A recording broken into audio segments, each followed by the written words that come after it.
Hello, for those of you who don't know me, I'm Kimberly Carter-Paige, and I specialise in helping people to remove those limited beliefs, those blockages from your life that are stopping you from living the life of your dreams. And so, having understood and studied and learned about the subconscious programming, the subconscious mind and the conscious mind for many years now, I've done a lot of work on myself, and it always starts with yourself. And it's hard sometimes to see that you could be the problem. When it comes to not living the life of your dreams, it's so easy to, blame outside circumstances and things that happen to us. And yes, things do happen to us, but it's how we perceive those things, how we move on from those things, that makes the difference whether we become a victim or a survivor. And there's many people out there that have huge challenges, physical challenges, people that are missing arms and legs, that just put us all to shame because they're so happy, they're so talented, and they make a difference to other people's lives. Yet, those of us that are able-bodied and have more privileged upbringings can still find ourselves feeling sorry for ourselves. And, a lot of that is your subconscious programming. So I'll be explaining a lot about that through this course on the difference between your subconscious and your conscious. So your subconscious program is your automated behavior. It's the one that's running in the background, the one that is making sure you're breathing, the one that's making your heart beat, the one that decides which muscles need to be clenched, which muscles need to be relaxed every time you get up and walk across a room.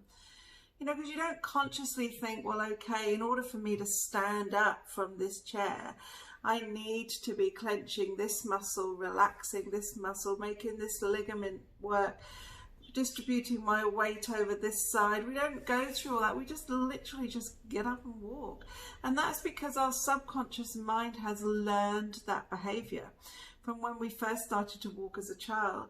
And most of our programming has come from our childhood. From the age of birth to 7, our minds are in a permanent hypnotic receiver state.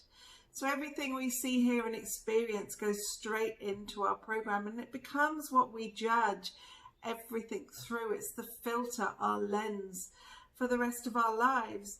So if you came from a family where there was lots of shouting, screaming, arguing, then that will be familiar to you, and that will be what your subconscious mind will be looking for you to recreate when you go into your relationships, if you haven't changed it. If you come from a family that struggled financially, then your subconscious mind will keep you in that struggle because it's familiar. And your subconscious likes you to be in the familiar, because that way it can easily decide what you should and shouldn't do. Because if you're in a situation that it's not familiar with, it's harder for it to make that decision because it's not come across it before. So it will constantly throw you into those so-called comfort zones where, even though you may be miserable and you may feel that it's not where you want to be, 95% of you, your subconscious mind, is pushing you in that direction because that's where it feels you belong, because that's where you started off in life. So in order to make those changes at a subconscious level, willpower does not work. You can't argue against it because it's like a computer. Imagine having a computer, say it's 30 years old, and you've got the same program in it, the same software or hardware that originally the computer came with. And that somebody sends you a document that's a brand new, this year's document, but you haven't upgraded your computer for 30 years. How well do you think that document's going to run on your computer? It's going to be completely confused as to what it is. You quite often, have you ever seen when you've opened a document and you've got all these X's and all these symbols and you think, what the hell does that say?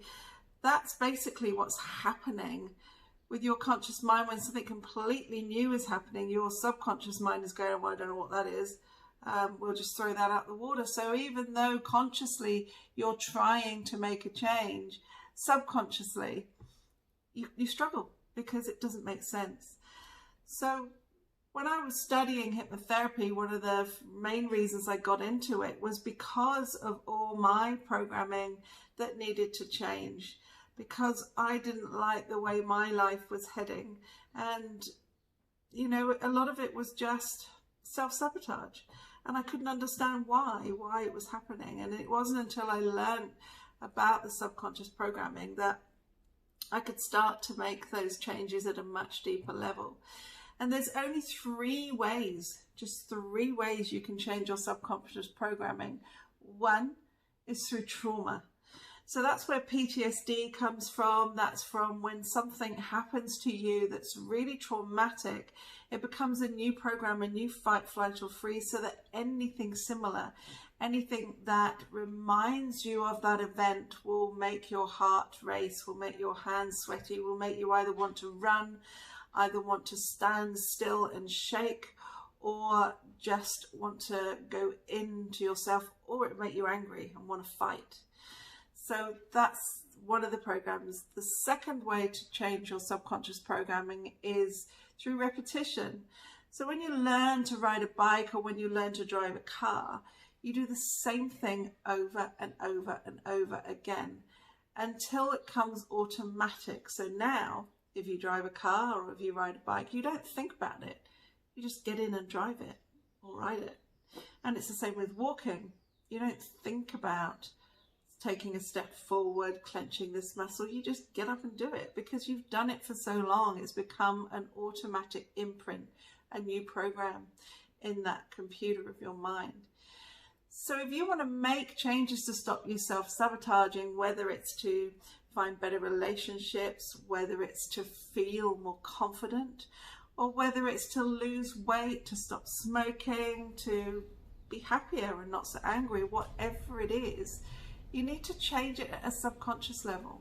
And the third way of doing that is through hypnosis.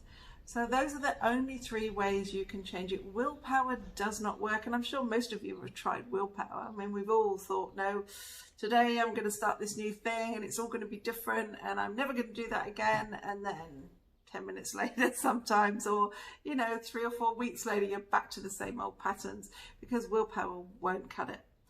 So those are the only three ways. Now, I don't believe in deliberately traumatizing people, so I won't be doing that in this course to make those changes.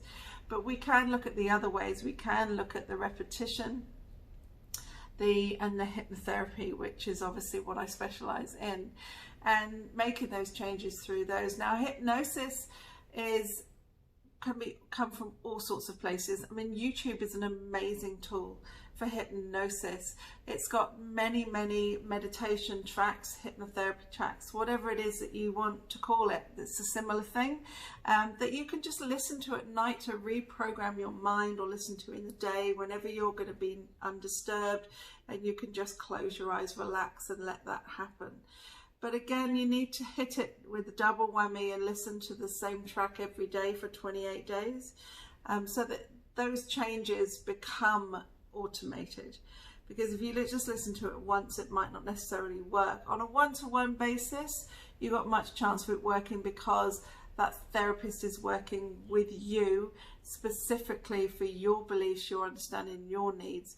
Whereas if it's a generic recording that you can, as I say, get free from YouTube, you're going to need to listen to it for a minimum of 28 days to make those changes permanent and start to make those beliefs embedded in your subconscious mind. So those are just some of the tools that you can use. Now, journaling is also really important. So especially when it comes to new goals, new achievements, new dreams and desires, writing it down has been proved that is the key. I mean, Harvard University doing a massive research on this, that the top people, they got people in school to write down their goals and their needs over the years, and the ones that wrote down their goals were the ones that were really successful in business when they went back and looked at them years later. The ones that just thought about their goals weren't so successful. Writing them down and looking at them, visiting them, reading them every day is vitally important. Or a vision board, maybe you can have one of those, and I'll talk more about that in future videos on how to create a vision board, because your subconscious mind works on images, and feelings, so emotions. So if you can have a vision board which has got pictures of what you really desire, and you can look at those pictures and really feel how amazing that would be when you achieve it, that is the key. So that's the law of attraction, and that's how it all works. So some people think this is woo-woo stuff, however you want to word it, but it's scientifically based. It's proved scientifically that what you think about is what you create, down as far as to Bruce Lipton and epigenetics on sickness in your body. Is what you think about creates the cells in your body that creates health or disease. So it's so much into this. There's so much to learn, and I've been studying it for 30 years, and there's still learning. I mean, every morning I've got something I've looked up and I'm listening to. I have loads of audio books constantly, finding out more about it. Listen to Joe Dispenza and Bruce Lipton and many others that are the science-based people that work in it, that it's not just somebody's thought that this might be how it works. These people have done research for years and years, and proved to many scientists how it works. And so it's not just something that's made up, it really has got evidence base behind it.